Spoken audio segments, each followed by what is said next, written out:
வணக்கம். அதிரடியின் இன்றைய பிரதான செய்திகள். முதலில் தலைப்புச் செய்திகள். வடமத்திய கிழக்கு மற்றும் வடக்கு மாகாணங்களின் பல பகுதிகளுக்கும் கனமானது வரையான மழை கிடைக்க வாய்ப்புள்ளது. வானிலையில் ஏற்பட்டுள்ள திடீர் மாற்றம். தொடர்ந்தும் அதே இடத்தில் நிலை கொண்டுள்ள காற்றழுத்த தாழ்வு மண்டலம். வடக்கு கிழக்கு உட்பட நாட்டு மக்களுக்கு வெளியான அவசர எச்சரிக்கை. பாடசாலை மாணவர்களிடையே அதிகரிக்கும் வன்முறை சம்பவங்கள். நேற்று நடந்த அதிர்ச்சி சம்பவம். கூறிய ஆயுதத்தால் தாக்கப்பட்டதாகவும் தகவல். நடந்தது என்ன?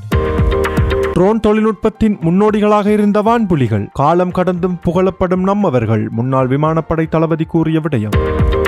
இலங்கை ஏதிலிகளுக்கான இந்திய குடியுரிமை. முதல்வர் விஜயிடம் அவசர கோரிக்கையை முன்வைத்த முக்கிய தரப்பு. கட்டுநாயக்காவில் திடீரென சுற்றி வளைக்கப்பட்ட இந்திய வர்த்தகர். உடமையில் மீட்கப்பட்ட ஆபத்தான பொருட்கள். வெளியான அதன் அதிர்ச்சி தரும் பெறுமதி. போலீசாருக்கு அஞ்சி ஆபத்தான போதைப் பொருளை விழுங்கிய இளைஞன். உடலில் ஏற்பட்ட திடீர் மாற்றங்கள். நடந்தது என்ன? கபில சந்திரசேன இறுதியாக பேசிய வார்த்தைகள். நெருங்கிய உறவினர்கள் வழங்கிய அதிர்ச்சி தரும் முக்கிய வாக்குமூலங்கள். தொடரும் விசாரணை. உருமாறிய ஏஐ மஹிந்த ராஜபக்ச. வாகனத்தில் தொங்கியவாறான புகைப்படம். பேசுபொருளான முகநூல் பதிவு. 17 வருடங்களுக்கு பின் முள்ளிவாய்க்கால் நினைவு வாரத்தில் வெளிவரும் மஹிந்தவின் ஊழல் விவகாரம். ராஜபக்சர்களின் பேரழிவு ஆரம்பம். அதிர்ச்சி தகவலை வெளியிட்ட முக்கிய புள்ளி. இலங்கையில் மந்திர இளநீர் வழங்கப்பட்டு பெண்ணுக்கு நேர்ந்த மோசமான செயல். அதிர்ச்சியில் உறைந்து போன குடும்பத்தினர். நடந்தது என்ன? அழகான இளம் பெண்களை பயன்படுத்தி இளைஞர்களை குறிவைக்கும் மர்ம நடவடிக்கைகள். மக்களுக்கு வெளியான அவசர அறிவிப்பு. முடிந்தால் இவற்றை செய்யுங்கள். மீண்டும் மீண்டும் மனுரவை சீண்டும் நாமல். விடுக்கப்பட்ட சவால். தொடர்பான விரிவான செய்திகள். விரிவான செய்திகளுக்கு செல்ல முன்னர் இது போன்ற செய்திகளை உடனுக்குடன் அறிந்து கொள்ள எமது அதிரடி சேனலை சப்ஸ்கிரைப் செய்து கொள்ளுங்கள்.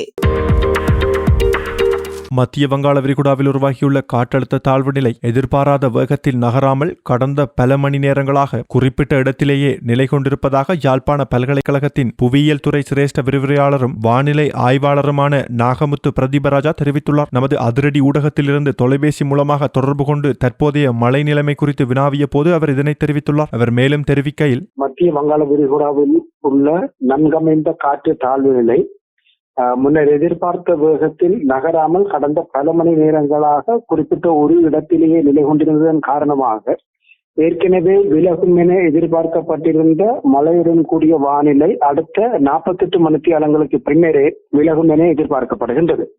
இந்த மத்திய வங்காள விரிகுடாவில் அமைந்திருக்கின்ற காற்றழுத்த தாழ்நிலை காரணமாக இன்றும் இலங்கையினுடைய மேற்கு, வடமேற்கு, வடமத்திய கிழக்கு மற்றும் வடக்கு மாகாணங்களின் பல பகுதிகளுக்கும் மிதமானது முதல் சற்று கனமானது வரையான மழை கிடைக்க வாய்ப்புள்ளது. அதேவேளை இன்று மேல் மாகாணத்தில் உள்ள கொழும்பு, கம்பகா, களுத்துறை போன்ற பிரதேசங்களிலும் வடமேல் மாகாணத்தில் இருக்கின்ற குருநாகல் மாவட்டங்களின் பல பகுதிகளுக்கும் கனமானது முதல் மிக கனமான மழை கிடைக்கும் வாய்ப்புள்ளதனால் இம்மாவட்டங்களின் சில தாழ்நில பகுதிகள் வெள்ள அழுத்தத்தினால் பாதிக்கப்படக்கூடிய வாய்ப்புகள் காணப்படுகின்றன. அதேபோல நாளைய தினமும், அதாவது 15/5/2026 வடக்கு மற்றும் கிழக்கு வடமத்திய மாகாணங்களின் பல பகுதிகளுக்கும் பரவலாக கனமான முதல் மிக கனமான மழை கிடைக்கும் வாய்ப்புள்ளது. குறிப்பாக வடக்கு மாகாணம் பரவலாக கனமான மழையை பெறும் என எதிர்பார்க்கப்படுகின்றது. அந்த வகையில் முல்லைத்தீவு, வவுனியா, கிளிநொச்சி மற்றும் யாழ்ப்பாண மாவட்டங்களின் பல பகுதிகளுக்கும் நாளை சற்று கனமான மழை கிடைப்பதற்கான வாய்ப்புகள் காணப்படுகின்றன. அத்தோடு எதிர்வருகின்ற 16, அதாவது நாளை மறுதினமும் வடமேற்கு, வடக்கு, கிழக்கு, வடமத்திய மற்றும் மேற்கு மாகாணங்களின் சில பகுதிகளுக்கு சற்று கனமான மழை கிடைப்பதற்கான வாய்ப்புகள் காணப்படுகின்றன. எப்பாவள காவல்துறை தெரிவித்த தகவலின்படி அனுராதபுரம் மாவட்டத்தின் எப்பாவள பகுதியில் உள்ள பாடசாலையொன்றில் இடம்பெற்ற தாக்குதல் சம்பவத்தில் 5 மாணவர்கள் காயமடைந்துள்ளனர். இந்த சம்பவம் நேற்று இடம்பெற்றுள்ளதாக தெரிவிக்கப்பட்டுள்ளதுடன் காயமடைந்த மாணவர்கள் அனைவரும் அந்த பாடசாலையின் 12ஆம் வகுப்பில் கல்வி கற்று வந்தவர்கள் என கூறப்பட்டுள்ளது. காயமடைந்த மாணவர்கள் தற்போது எப்பாவள தேசிய பாடசாலையில் சிகிச்சை பெற்று வருகின்றனர். ஆரம்பகட்ட விசாரணைகளின்படி அதே பாடசாலையில் கல்வி கற்கும் மற்றும் ஒரு 12ஆம் வகுப்பு மாணவர் ஒருவர் கூறிய ஆயுதத்துடன் பாடசாலைக்குள் நுழைந்து தாக்குதல் மேற்கொண்டுள்ளதாக தெரிவிக்கப்பட்டுள்ளது. சம்பவத்திற்கு முன்னர் தாக்குதல் நடத்தியதாக கூறப்படும் மாணவருக்கும் காயமடைந்த மாணவர்களின் ஒருவருக்கும் இடையே மோதல் ஏற்பட்டிருந்ததாகவும் அதற்கு பழிவாங்கும் நோக்கிலேயே இந்த தாக்குதல் நடத்தப்பட்டிருக்கலாம் என காவல்துறையினர் சந்தேகம் வெளியிட்டுள்ளனர். தாக்குதலை தடுக்க முயன்ற மற்றொரு மாணவரும் தாக்குதலுக்கு உள்ளாகியுள்ளதுடன் இதனால் மேலும் 4 மாணவர்கள் காயமடைந்ததாக தெரிவிக்கப்பட்டுள்ளது. சம்பவத்திற்கு பின்னர் குறித்த மாணவர் தாக்குதலுக்கு பயன்படுத்தியதாக கூறப்படும் கூறிய ஆயுதத்துடன் கைது செய்யப்பட்டுள்ளதாக எப்பாவள காவல்துறை தெரிவித்துள்ளது. சம்பவம் தொடர்பான மேலதிக விசாரணைகள் தொடர்ந்து முன்னெடுக்கப்பட்டு வருகின்றன. இலங்கை சுங்கத்துறை அதிகாரிகள் மேற்கொண்ட சோதனையில் கட்டுநாயக்கு பண்டார்நாயக்கு சர்வதேச விமான நிலையத்தில் 4.389 கிலோ ஹாசிஸ் மற்றும் கஞ்சாவுடன் இந்தியர் ஒருவர் கைது செய்யப்பட்டுள்ளார். கைது செய்யப்பட்டவர் 29 வயதுடைய இந்திய வணிக ஊழியர் என தெரிவிக்கப்பட்டுள்ளதுடன் அவர் தாய்லாந்தின் பாங்காக் நகரிலிருந்து இலங்கைக்கு வந்திருந்ததாக குறிப்பிடப்பட்டுள்ளது. சுங்க போதைப் பொருள் கட்டுப்பாட்டு பிரிவு அதிகாரிகள் விமான நிலையத்தின் கிரீன் சேனல் வருகை பகுதியில் சந்தேக நபரை 2 பயணப்பைகளுடன் இடைமறித்துள்ளனர். அவரின் பயணப்பைகளில் சூட்சுமமாக மறைத்து வைக்கப்பட்டிருந்த 4.389 கிலோ ஹாசிஸ் போதைப் பொருள் கண்டுபிடிக்கப்பட்டதாக தெரிவிக்கப்பட்டுள்ளது. பறிமுதல் செய்யப்பட்ட போதைப் பொருள் பெறுமதி சுமார் 4,38,90,000 ரூபாய் என மதிப்பிடப்பட்டுள்ளது. கைது செய்யப்பட்ட சந்தேக நபரும் கைப்பற்றப்பட்ட போதைப் பொருளும் மேலதிக விசாரணைகளுக்காக காவல்துறை போதைப்பொருள் ஒழிப்பு பிரிவிடம் ஒப்படைக்கப்பட்டுள்ளதாக தெரிவிக்கப்பட்டுள்ளது. மேலும் 2026 ஆண்டுக்கான வருவாய் வசூலில் 1 டிரில்லியன் ரூபாய் என்ற முக்கிய மைல்கல்லை எட்டிய மறுநாளே இந்த கைது நடவடிக்கை மேற்கொள்ளப்பட்டதாக இலங்கை சுங்கத்துறை குறிப்பிட்டுள்ளது. இலங்கை கணினி அவசர தயார்நிலை குழு சமூக ஊடகங்கள் வழியாக இளம் பெண்களின் போலி புகைப்படங்களை பயன்படுத்தி முன்னெடுக்கப்படும் இணைய மோசடிகள் குறித்து பொதுமக்களுக்கு அவசர எச்சரிக்கை விடுத்துள்ளது. தற்போது இவ்வகையான மோசடிகள் தொடர்பாக அதிகளவிலான குறைபாடுகள் கிடைத்து வருவதாக அந்த அமைப்பின் சிரேஷ்ட தகவல் பாதுகாப்பு பொறியியலாளர் சாருக்கு தமிழ்போல தெரிவித்துள்ளார். சமூக ஊடகங்களில் கவர்ச்சிகரமான போலி கணக்குகள் உருவாக்கப்பட்டு இளைஞர்கள் மற்றும் பொதுமக்களுடன் நெருக்கம் ஏற்படுத்தி பின்னர் அவர்களிடம் தனிப்பட்ட புகைப்படங்கள் மற்றும் காணொளிகளை பெற்றுக்கொள்ளும் சம்பவங்கள் அதிகரித்து வருவதாகவும் அவர் சுட்டிக்காட்டியுள்ளார். அதன் பின்னர் அந்த உணர்வு பூர்வமான தகவல்களை பயன்படுத்தி பண மோசடி, மிரட்டல் மற்றும் பிளாக்மெயில் நடவடிக்கைகளில் மேற்கொள்ளப்படுவதாகவும் தெரிவிக்கப்பட்டுள்ளது. எனவே அடையாளம் உறுதிப்படுத்தப்படாத சமூக ஊடக கணக்குகளுக்கு தனிப்பட்ட அல்லது உணர்வு பூர்வமான புகைப்படங்கள் மற்றும் காணொளிகளை அனுப்புவதை தவிர்க்குமாறு இலங்கை கணினி அவசர தயார்நிலை குழு பொதுமக்களிடம் வலியுறுத்தியுள்ளது. மேலும் சந்தேகத்திற்கு இடமான சமூக ஊடக நடவடிக்கைகள் தொடர்பில் உடனடியாக அதிகாரிகளிடம் முறைப்பாடு செய்யுமாறு அறிவுறுத்தப்பட்டுள்ளது. வட்டுக்கோட்டை காவல்துறை தெரிவித்த தகவலின்படி 10 கிராம் ஹெரோயின் போதைப் பொருளை விழுங்கியதாக கூறப்படும் 21 வயதுடைய இளைஞர் ஒருவர் தற்போது யாழ்ப்பாணம் போதனா வைத்தியசாலையில் தீவிர சிகிச்சை பெற்று வருகின்றார். சொலிபுரம் கள்ளவெம்படி பகுதியைச் சேர்ந்த குறித்த இளைஞர் 2 கிராம் ஹெரோயினுடன் கைது செய்யப்பட்டு காவல் நிலையத்தில் தடுப்பு காவலில் வைக்கப்பட்டிருந்ததாக தெரிவிக்கப்பட்டுள்ளது. இந்நிலையில் இன்று காலை உடல்நலக்குறைவு ஏற்பட்டதை தொடர்ந்து காவல்துறையினரிடம் தன்னை கைது செய்ய வந்தபோது 10 கிராம் எடையுடைய ஹெரோயினை பொலித்தீன் பையுடன் விழுங்கியதாக அவர் தெரிவித்துள்ளதாக கூறப்படுகின்றது. இதையடுத்து காவல்துறையினர் உடனடியாக அவரை யாழ்ப்பாணம் போதனா வைத்தியசாலையில் அனுமதித்துள்ளனர். அங்கு குறித்த இளைஞருக்கு தீவிர சிகிச்சை அளிக்கப்பட்டு வருவதாக மருத்துவமனை வட்டாரங்கள் தெரிவித்துள்ளன.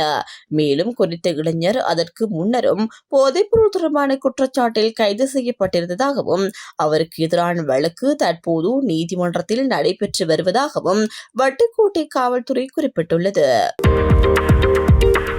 தமிழ் தேசிய மக்கள் முன்னணியின் தேசிய அமைப்பாளர் தர்மலிங்கம் சுரேஷ் தமிழர்கள் மீதான இன அழிப்பு இடம்பெற்று 17 ஆண்டுகள் நிறைவடைந்துள்ள நிலையில் முன்னாள் ஜனாதிபதி மஹிந்த ராஜபக்ச லஞ்ச ஒழிப்பு ஆணைக்குழுவிற்கு அழைக்கப்பட்டுள்ளமை குறித்து கருத்து வெளியிட்டுள்ளார்.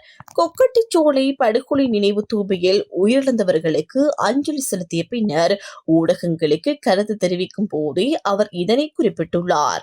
அவர் மேலும் தெரிவிக்கையில், முல்லை முள்ளிவாய்க்காலில் இடம்பெற்ற இறுதிக்கட்ட போரின் தமிழ் மக்கள் அனுபவித்த துயரங்களுக்கும் கண்ணீருக்கும் காரணமானவர்களுக்கு இன்று பல ஆண்டுகளுக்கு பின்னர் சட்ட ரீதியான அழுத்தங்கள் உருவாக்கி வருவதாக தெரிவித்துள்ளார். மேலும் தமிழர்கள் மீதான இன அழிப்பில் தொடர்புடையவர்கள் மீது சர்வதேச அளவிலான நீதி விசாரணை நடத்தப்பட வேண்டும் என்றும் பொறுப்புக்கூறல் நிலைநாட்டப்பட வேண்டும் என்றும் அவர் வலியுறுத்தியுள்ளார். மஹிந்த ராஜபக்ச உள்ளிட்ட பலர் மீது தமிழ் மக்களுக்கு அநீதி செய்ததாக குற்றச்சாட்டுகள் உள்ளதாக குறிப்பிட்ட அவர் போர்க்காலத்தில் இடம்பெற்றதாக கூறப்படும் மனித உரிமை மீறல்கள் மற்றும் நிதி மோசடிகள் தொடர்பிலும் உண்மைகள் வெளிக்கொணரப்பட வேண்டும் என தெரிவித்துள்ளார். தமிழ் மக்களுக்கு எதிராக ஆயுதங்கள் மற்றும் விமானங்கள் கொள்வனவு செய்ய வெளிநாடுகளில் இருந்து பெருமளவிலான நிதி மோசடிகள் இடம்பெற்றதாகவும் அவை தொடர்பான விசாரணைகள் முன்னெடுக்கப்பட வேண்டியது அவசியம் என்றும் அவர் சுட்டிக்காட்டியுள்ளார். இறுதியாக தமிழ் மக்களுக்கு நீதி கிடைக்கும் வரை விசாரணைகள் தொடர்ந்து முன்னெடுக்கப்பட வேண்டும் என்றும் இன அழிப்புக்கு பொறுப்பானவர்கள் கைது செய்யப்பட்டு சட்டத்தின் முன் நிறுத்தப்பட வேண்டும் என்றும் தர்மலிங்கம் சுரேஷ் தெரிவித்துள்ளார். மஹிந்த ராஜபக்ச தொடர்பாக சமூக வலைதளங்களில் வெளியிடப்பட்டுள்ள புகைப்படம் மற்றும் பதிவு அரசியல் வட்டாரங்களில் பேசு பொருளாக மாறியுள்ளது. அவரின் உத்தியோகபூர்வ சமூக ஊடக பக்கங்களில் பகிரப்பட்டிருந்த புகைப்படத்தில் மஹிந்த ராஜபக்ச வாகனத்தில் நின்றபடி ஆதரவாளர்கள் நோக்கி கையசைப்பது போன்ற காட்சி இடம்பெற்றிருந்தது. இந்த புகைப்படம் செயற்கை நுண்ணறிவு தொழில்நுட்பத்தின் உதவியுடன் திருத்தப்பட்டிருக்கலாம் என சில அரசியல் விமர்சகர்கள் மற்றும் சமூக ஊடக பயனர்கள் சந்தேகம் வெளியிட்டுள்ளனர்.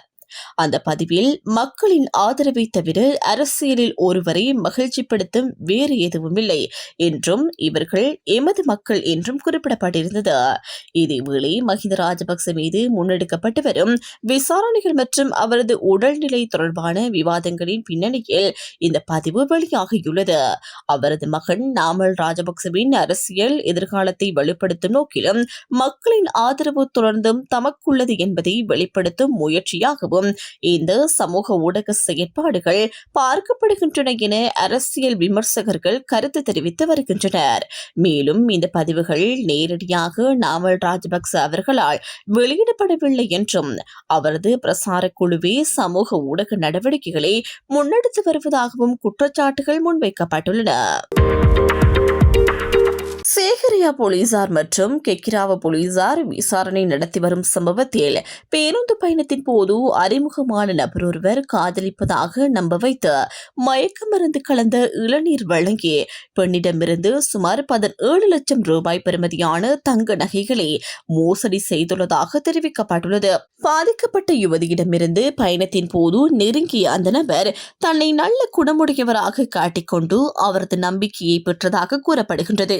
மேலும் தனது தாய் மற்றும் சகோதரி என இரு பெண்கள் தொலைபேசியில் பேச வைத்து போலியான குடும்ப சூழலை உருவாக்கியுள்ளதாகவும் விசாரணைகளில் தெரிய வந்துள்ளது. யுவதியின் தாயாருக்கு உடல்நல பிரச்சினை இருப்பதை அறிந்த குற்றக்குழு கெக்கிராவ பகுதியில் உள்ள சக்தி வாய்ந்த சாமியார் ஒருவர் மந்திரித்த இளநீர் நோய்களை குணப்படுத்தும் என நம்ப வைத்து தாய் மற்றும் மக்களை அங்கு அழைத்து சென்றுள்ளதாக தெரிவிக்கப்படுகின்றது. அங்கு வழங்கப்பட்ட இளநீரை அருந்திய சில நிமிடங்களிலேயே இருவரும் மயக்கமடைந்த நிலையில் வைத்தியசாலைக்கு அழைத்து செல்வதாக நடித்த குற்றவாளிகள் அவர்கள் அணிந்திருந்த சுமார் 17 லட்சம் ரூபாய் பெறுமதியான தங்க நகைகளை அபகரித்துவிட்டு தப்பிச் சென்றுள்ளனர். சம்பவம் தொடர்பில் ஷீகிரியா போலீசார் மற்றும் கெக்ராவ போலீசார் இணைந்து மேலதிக விசாரணைகளை மேற்கொண்டு வருகின்றனர். இதனையடுத்து பொதுமக்கள் அறிமுகமற்ற நபர்களிடம் எச்சரிக்கையுடன் இருக்க வேண்டும் என்றும் தெரியாத நபர்கள் வழங்கும் பானங்கள் மற்றும் உணவுகளை உட்கொள்வதை தவிர்க்க வேண்டும் என்றும் காவல்துறையினர் அவசர எச்சரிக்கை விடுத்துள்ளனர். அண்மை காலமாக இவ்வாறான நூதன மோசடிகள் அதிகரித்து வருவதால் பெண்கள் வெளிநடப்புகள் மற்றும் பயணங்களின் போது கூடுதல் அவதானத்துடன் இருக்குமாறு அறிவுறுத்தப்பட்டுள்ளது. ஈழத்தமிழர்கள் தம்மை தாமே ஆளும் உரிமையை தமிழக அரசாங்கம் உறுதி செய்ய வேண்டும் என விடுதலை சிறுத்தைகள் கட்சி கோரிக்கை விடுத்துள்ளது. விடுதலை சிறுத்தைகள் கட்சியின் உறுப்பினர் வன்னி அரசு இந்த கோரிக்கையை விடுத்துள்ளார். தமிழக சட்டமன்றத்தில் தமிழக வெற்றி கழகத்தின் அரசாங்கம் தனது பெரும்பான்மையை நிரூபிப்பதற்காக நம்பிக்கை வாக்கெடுப்பில் கலந்து கொண்டு கருத்து தெரிவிக்கும் போதே அவர் இதனை தெரிவித்துள்ளார். அத்தோடு தமிழகத்தில் தங்கியுள்ள இலங்கை மைதிலிகளுக்கு இந்திய பிரஜா உரிமையை பெற்றுக் கொடுக்க தமிழக அரசாங்கம் முழு முயற்சியையும் மேற்கொள்ள வேண்டும் என அவர் கோரிக்கை விடுத்துள்ளார். மேலும் இலங்கை மற்றும் இந்திய கடற்தொழிலாளர்களின் பிரச்சினைகளுக்கு தீர்வை வழங்கவும் தமிழக அரசாங்கம் முன்னின்று செயற்பட வேண்டும் என அவர் கோரிக்கை விடுத்திருந்தமை குறிப்பிடத்தக்கது. ககன் புலத்சிங்கள வெளியிட்டுள்ள கருத்தில் உலகம் தற்போது காணும் நவீன ட்ரோன் போரின் ஆரம்ப வடிவத்திற்கு முன்னோடியாக வான்புலிகள் செயற்பட்டதாக தெரிவித்துள்ளார். கொழும்பு ஊடகம் ஒன்றில் எழுதியுள்ள கட்டுரையில் அவர் ஸ்ரீலங்காவின் வான்வெளி போரில் அதிகம் பேசப்படாத ஒரு முக்கிய பரிணாம மாற்றத்தை வான்புலிகள் உருவாக்கியதாக குறிப்பிட்டுள்ளார். அதன்படி வான்வெளி போர் என்பது அரசுகளின் மட்டுப்படுத்தப்பட்ட அதிகாரம் மட்டுமல்ல என்பதை வான்புலிகள் உலகத்திற்கு காட்டியதாக அவர் தெரிவித்துள்ளார். குறைந்த உயரத்தில் பறக்கக்கூடிய வகையில் மாற்றியமைக்கப்பட்ட இலகுரக விமானங்களை பயன்படுத்தி அரசு சாரா அமைப்புகளினாலும் வான்வெளியில் ஊடுருவி தாக்குதல் நடத்த முடியும் என்பதை அவர்கள் நிரூபித்ததாகவும் அவர் சுட்டிக்காட்டியுள்ளார். மேலும் பெரும்பாலும் இரவு நேரங்களில் தாழ்வாக பறந்து ராடர் கண்காணிப்பு வரம்புகளை தவிர்த்து செயல்பட்டு வான்புலிகள் குறைந்த அடையாள வான்வெளி போரின் ஆரம்ப வடிவத்தை அறிமுகப்படுத்தியதாகவும் தெரிவித்துள்ளார். இதன் மூலம் குறைந்த செலவில் தாக்குதல் நடத்தும் தரப்பினர் அதனை எதிர்கொள்ள பாதுகாப்பு தரப்பை அதிக செலவுகளை மேற்கொள்ள வேண்டிய நிலைக்கு தள்ளும் செலவு சமச்சீரன்மை என்ற போர் தந்திரத்தையும் அறிமுகப்படுத்தியதாக அவர் குறிப்பிட்டுள்ளார். இந்த அனுபவங்களே தற்போது உலக நாடுகள் எதிர்கொள்ளும் நவீன ட்ரோன் போரின் அடிப்படை சிந்தனைகளுக்கு முன்னோடியாக அமைந்துள்ளதாக ககன் புலத்சிங்கள தெரிவித்துள்ளார். கபில சந்திரசேன மர்மமான முறையில் உயிரிழந்த சம்பவம் தொடர்பான விசாரணைகள் தொடர்ந்து முன்னெடுக்கப்பட்டு வருகின்றன. கபில சந்திரசேன மீது ஹேர்மஸ் விமான கொள்வனவு ஒப்பந்தத்தில் 2 மில்லியன் அமெரிக்க டாலர் லஞ்சம் பெற்றதாக கூறப்படும் குற்றச்சாட்டின் கீழ் விசாரணைகள் இடம்பெற்று வந்த நிலையில் அவர் கொள்ளுப்பட்டிய பகுதியில் உள்ள வீடொன்றிலிருந்து சடலமாக மீட்கப்பட்டிருந்தார். இந்த சம்பவம் தொடர்பில் அரவிந்தடை சில்வா மற்றும் அவரது மனைவியிடம் விசாரணை அதிகாரிகள் வாக்குமூலம் பதிவு செய்துள்ளனர். வாக்குமூலத்தில் அரவிந்தடை சில்வா கபில சந்திரசேன பிணையில் வெளியே வந்த பின்னர் தன்னிடம் தொடர்பு கொண்டு நன்றி தெரிவித்ததாக கூறியுள்ளார். மேலும் மீண்டும் நீதிமன்ற பிரச்சினை ஏற்பட்டுள்ளதாக அறிந்த பின்னர் அவரை தமது வீட்டிற்கு வருமாறு அழைத்ததாகவும் தெரிவித்துள்ளார். அன்று இரவு கபில தனது வீட்டிலிருந்து மருந்துகள் மற்றும் ஜம் மேட் ஒன்றை கொண்டு வருமாறு பணியாளரிடம் கூறியதாகவும் அதற்காக காரணம் குறித்து கேட்டபோது உடைகளை தொங்கவிட வேண்டும் என பதிலளித்ததாகவும் அவர் குறிப்பிட்டுள்ளார். அத்துடன் நான் வெளியே வந்து ஒரு நாள் தான் ஆகின்றது, மீண்டும் என்னை சிறையில் தள்ள பார்க்கின்றார்கள் என்று கபில மன உளைச்சலுடன் பேசியதாகவும் அவர் தெரிவித்துள்ளார். மறுநாள் காலை நீண்ட நேரமாகியும் அறைக்கதவு திறக்கப்படாததால் சட்டத்தரணியுடன் இணைந்து கதவை திறந்து பார்த்தபோது அவர் தொங்கிய நிலையில் காணப்பட்டதாகவும் பின்னர் மருத்துவர் வந்து உயிரிழந்ததை உறுதிப்படுத்தியதாகவும் சாட்சியம் அளித்துள்ளார். இதனிடையே அரவிந்தடி சில்வா அவர்களின் மனைவியும் வாக்குமூலம் வழங்கியுள்ளனர். அதில் கபில சந்திரசேன இறப்பதற்கு முன்னைய இரவு மிகவும் மன உளைச்சலில் இருந்ததாகவும் மன வருத்தத்தால் இருந்ததாகவும் தெரிவித்துள்ளார். மேலும் அவர் அமைதியான சுபாவம் கொண்டவர் என்றும் இரவு 11 மணியளவில் உறங்க சென்ற பின்னர் மறுநாள் காலை அவரது அறை கதவு திறக்கப்படாததால் மாற்று திறப்பை பயன்படுத்தி கதவை திறந்தபோது அறையில் விபரீதம் நடந்துள்ளதை உணர்ந்ததாகவும் தெரிவித்துள்ளார். இந்த சம்பவம் தொடர்பான மேலதிக விசாரணைகளை கொழும்பு குற்றப்பிரிவு தொடர்ந்து முன்னெடுக்கப்பட்டு வருகின்றது. நாமல் ராஜபக்ச சட்டத்திற்கு அப்பாற்பட்டவர் எவருமில்லை என்ற ஜனாதிபதியின் நிலைப்பாடு நடைமுறையில் உண்மையாக இருக்க வேண்டுமெனில் முறைகேடுகளில் தொடர்புடையதாக கூறப்படும் அனைத்து தரப்பினரும் பாரபட்சமின்றி விசாரிக்கப்பட வேண்டும் என தெரிவித்துள்ளார். ஸ்ரீலங்கா பொதுஜன பெரமுன தேசிய அமைப்பாளருமான அவர் நிதி மற்றும் நிர்வாக முறைகேடுகள் தொடர்பான குற்றச்சாட்டுகள் முன்வைக்கப்படும் அனைவரும் சட்டத்தின் கீழ் விசாரணைக்கு உட்படுத்தப்பட வேண்டும் என்றும் வலியுறுத்தியுள்ளார். நிலக்கரி இறக்குமதி, அரசாங்க நிதி பரிவர்த்தனைகள் மற்றும் பிற முறைகேடுகள் தொடர்பாக வெளியான குற்றச்சாட்டுகளை குறிப்பிட்ட அவர் ஒவ்வொரு வழக்கிலும் சுயாதீனமான மற்றும் முறையான விசாரணைகள் நடைபெற வேண்டும் என கூறியுள்ளார். மேலும் சில சந்தர்ப்பங்களில் சந்தேக நபர்களிடம் வாக்குமூலங்கள் அழுத்தத்தின் கீழ் பெறப்படுவதாக கூறப்படும் தகவல்கள் குறித்து கவலை வெளியிட்ட அவர் அவை கடுமையான விளைவுகளை ஏற்படுத்தக்கூடும் என்றும் தெரிவித்துள்ளார். அத்துடன் சர்வதேச சந்தை விலைகளுடன் ஒப்பிடுகையில் இலங்கையில் எரிபொருள் கொள்முதல் செலவுகள் அசாதாரணமாக உயர்ந்துள்ளதாகவும் நாமல் ராஜபக்ச குற்றம் சாட்டியுள்ளார். இதேவேளை அதிகரித்து வரும் மின்சார கட்டணங்கள், வரி கொள்கைகள் மற்றும் பொருளாதார அழுத்தங்கள் காரணமாக சிறு மற்றும் நடுத்தர வர்த்தகங்கள் மற்றும் பொதுமக்கள் பெரும் சுமையை எதிர்கொள்வதாகவும் அவர் தெரிவித்துள்ளார். அரசாங்கம் முக்கிய தேர்தல் வாக்குறுதிகளை நிறைவேற்ற தவறிவிட்டதாகவும் அரசு நிறுவனங்களின் ஆளுகை மற்றும் பொறுப்புக்கூறல் தொடர்பிலும் கேள்விகள் எழுந்துள்ளதாகவும் அவர் குறிப்பிட்டுள்ளார். சட்ட அமுலாக்க நடவடிக்கைகள் நியாயமான முறையில் நடைபெற வேண்டும் என்றும் ஜனநாயக சுதந்திரங்கள் பாதுகாக்கப்பட வேண்டியது அவசியம் என்றும் வலியுறுத்திய நாமல் ராஜபக்ச அரசியல் பழிவாங்கல் மற்றும் மிரட்டல் நடவடிக்கைகள் குறித்து எச்சரிக்கையும் விடுத்துள்ளார். இத்துடன் அதிரடியின் இன்றைய பிரதான செய்திகள் நிறைவடைகின்றன. எமது செய்தி தொடர்பான உங்களுடைய கருத்துக்களை மறக்காமல் கமெண்டில் பதிவிடுங்கள்.